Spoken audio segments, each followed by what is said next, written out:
Okay, get this. The city of Jerusalem. It's been conquered over 40 times, destroyed completely twice, and besieged more than 20 times. I mean, think about that for a second. For thousands of years, this one city has been seen as the ultimate prize. It's the Sacred Heart for not one, not two, but three of the world's great religions: Judaism, Christianity, and Islam. And as you can probably guess, that special status has also made it one of the most fought-over places on the entire planet. So, let's get into it. And that brings us to the big question, really. If you look at a map, Jerusalem doesn't have a major river, it doesn't have a natural harbor, it's not even on a big ancient trade route. So you have to ask, right? How did this place, a city with almost no natural advantages, become maybe the most coveted and fought-over piece of real estate in human history? Well, that's the unbelievable story we're going to trace today. So here's how we're going to break it down. We'll start at the very beginning, with its foundation as a sacred capital. Then we'll see how it became a Roman and Christian center. After that, the arrival of Islam. We'll jump into the Crusades and the periods of coexistence, and finally, we'll look at how it became the modern, divided city we see today. Let's get started. All right, first up, its origins. To really get why Jerusalem is, well, Jerusalem, we have to rewind, way back.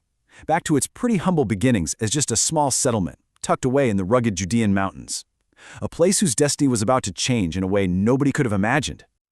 So picture this. It's thousands of years ago. A small group of Canaanites are just looking for a reliable source of water in a really dry land. And they find one, the Gihon Spring. It's a total lifeline. So they build a little settlement there to protect it.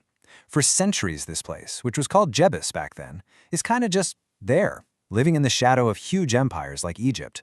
But then, around 1000 BC, everything, and I mean everything, changes. A guy named King David captures the city. And in what was just a brilliant political move, he makes this neutral spot the capital of his new United Kingdom of Israel. That one decision forever ties the city to the fate of the Jewish people. But here's the thing. If David made Jerusalem a capital, it was his son Solomon who made it holy. By building the first temple, he created way more than just a beautiful building. This temple became the absolute beating heart of Judaism. It was believed to be the one place on earth where God's presence actually lived. It became this spiritual center of gravity, the place where all prayers were pointed. This act, this building, is what really forged the city into the very soul of the Jewish faith. So just as Jerusalem is cementing its identity as this incredibly important Jewish holy city, a new superpower is rising in the West. You guessed it, the Roman Empire. And they were on their way.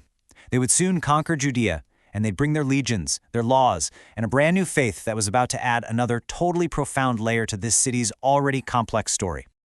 This year, 70 CE, marks an absolute catastrophe. After a huge Jewish revolt against Roman rule, Roman legions, led by Titus, laid siege to the city. And after a completely brutal fight, they destroyed it.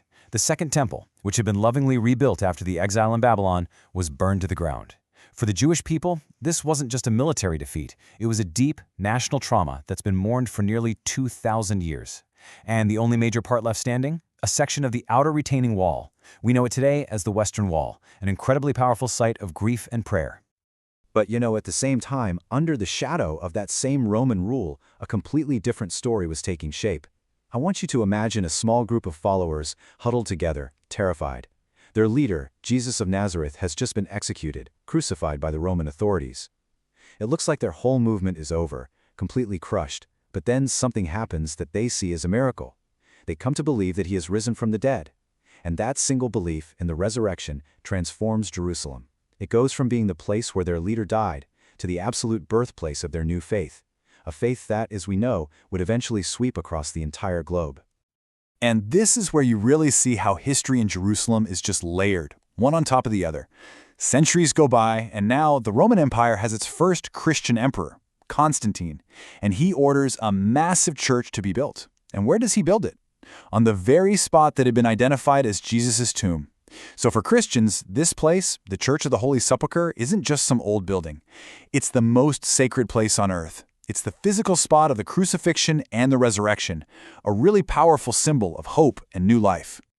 Okay, so Christianity is putting its own permanent mark on Jerusalem. But at the same time, a new, powerful faith is rising out of the Arabian Peninsula, Islam. And when Islam arrived in Jerusalem, the goal wasn't to erase the city's past. Instead, it was to add its own sacred chapter, making Jerusalem a holy city for a third time. Now, the reason Jerusalem is so holy in Islam comes down to this one incredible mystical event. The story goes that the Prophet Muhammad was carried from Mecca all the way to Jerusalem in a single night, on a winged creature. And from that rock on the Temple Mount, he's said to have ascended into heaven to meet with all the prophets who came before him. This divine event, called the Isra and Miraj, is what forever locked Jerusalem into the heart of the Islamic faith. And very soon after, the ruling Umayyad dynasty made that spiritual connection physical and visible to everyone. They built two of Islam's greatest architectural masterpieces, right there on that same plateau, the Temple Mount. The Dome of the Rock, you know the one, with that breathtaking golden dome. It's actually not a mosque. It's a shrine, built right over the rock where the Prophet is said to have ascended. And right nearby, they built the Al-Aqsa Mosque, which became Islam's third holiest site. You see, these were so much more than just buildings. They were a powerful statement that Islam was now a permanent part of the city's sacred story. So let's just pause and think about this. We now have three of the world's major religions, and each one has an incredibly deep, sacred claim to the exact same small piece of land. I mean, you can just feel the tension building, right? This set the stage for one of the most famous conflicts in all of history. But here's the surprising part. This era was also marked by long stretches of coexistence. It was a time when these worlds didn't just collide, they also somehow learned to live with each other. And what's really fascinating is the contrast you see here. Okay, so imagine you're a Christian pilgrim, or maybe a Jewish merchant, living in Jerusalem back in the 8th century. Under the early Islamic rulers, the caliphs, you'd have had a pretty good degree of religious freedom. Jews were even allowed to return to the city.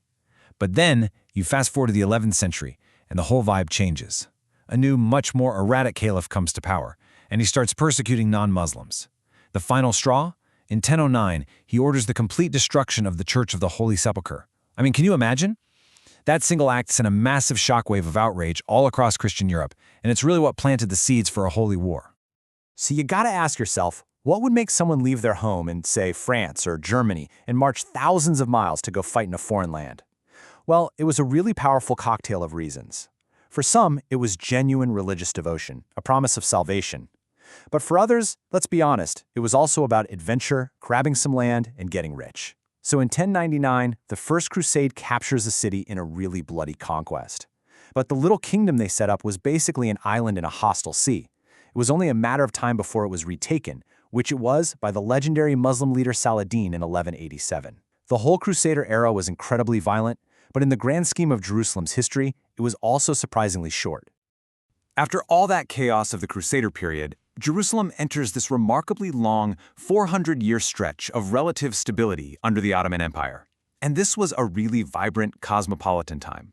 If you've ever seen pictures of the old city's massive walls, well, it was the Ottomans who rebuilt them into what we see today.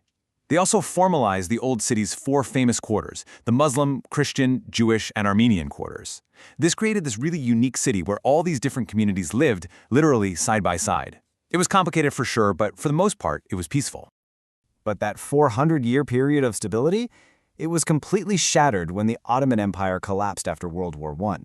That single event just blew everything up. It threw Jerusalem right into the middle of a new kind of conflict, not just about religion, but about competing national movements. And this is what created the deep, bitter divisions that pretty much define the city right up to the present day. So, with the Ottomans gone, the British take over, and under their rule, the city changes a lot, and fast. I want you to try to see it from two sides. First, imagine you're part of a Jewish family fleeing horrific persecution in Eastern Europe. For you, arriving in Jerusalem is everything. It's the fulfillment of a dream that's been passed down for generations. Now, imagine you're part of an Arab family that has lived in this city for centuries, and you're watching as this huge wave of immigration, driven by the Zionist movement, is completely changing the face of your home. As you can see from this chart, by 1947, all of this led to a city that was now majority Jewish, and the tensions, well, they were at a boiling point. The next few decades were just a whirlwind of conflicting promises and rising nationalism. I mean, look at this timeline. For the Jewish people, when Britain issued the Balfour Declaration supporting a national home, it was a monumental victory. It felt like a 2,000-year-old promise was finally being fulfilled. But for the Arab population, it felt like a total betrayal of promises they'd been given about independence. So when the UN comes in and proposes splitting the land in 1947, you have two completely opposite reactions. For one side, it's a moment of celebration. For the other, it's seen as a total catastrophe, the Nakba. The inevitable result, when Israel declared its independence in 1948, was an all-out war. And when the fighting stopped and the dust settled, Jerusalem was literally a city cut in two. I'm talking barbed wire, walls, and checkpoints running right through its heart like a deep scar. It split families, it split communities. Israel controlled West Jerusalem, and Jordan controlled the east, which included the entire Old City. And think about this. For almost 20 years, Jews had zero access to their holiest sites like the Western Wall. This physical division basically carved the modern conflict into the very stones of Jerusalem. So, where does that leave us? We've seen Jerusalem as this incredible symbol of divine connection, and at the same time a trigger for some of the worst human conflicts. Its entire history is a paradox, right? Constant destruction and rebirth, deep hatred and surprising coexistence. Which leaves us with one last, really big question. After 5,000 years of all this, can the shared love and reverence for this one city ever be enough to overcome the political divisions that tear it apart? Or is Jerusalem's fate to always be this beautiful but tragic symbol of our divided world?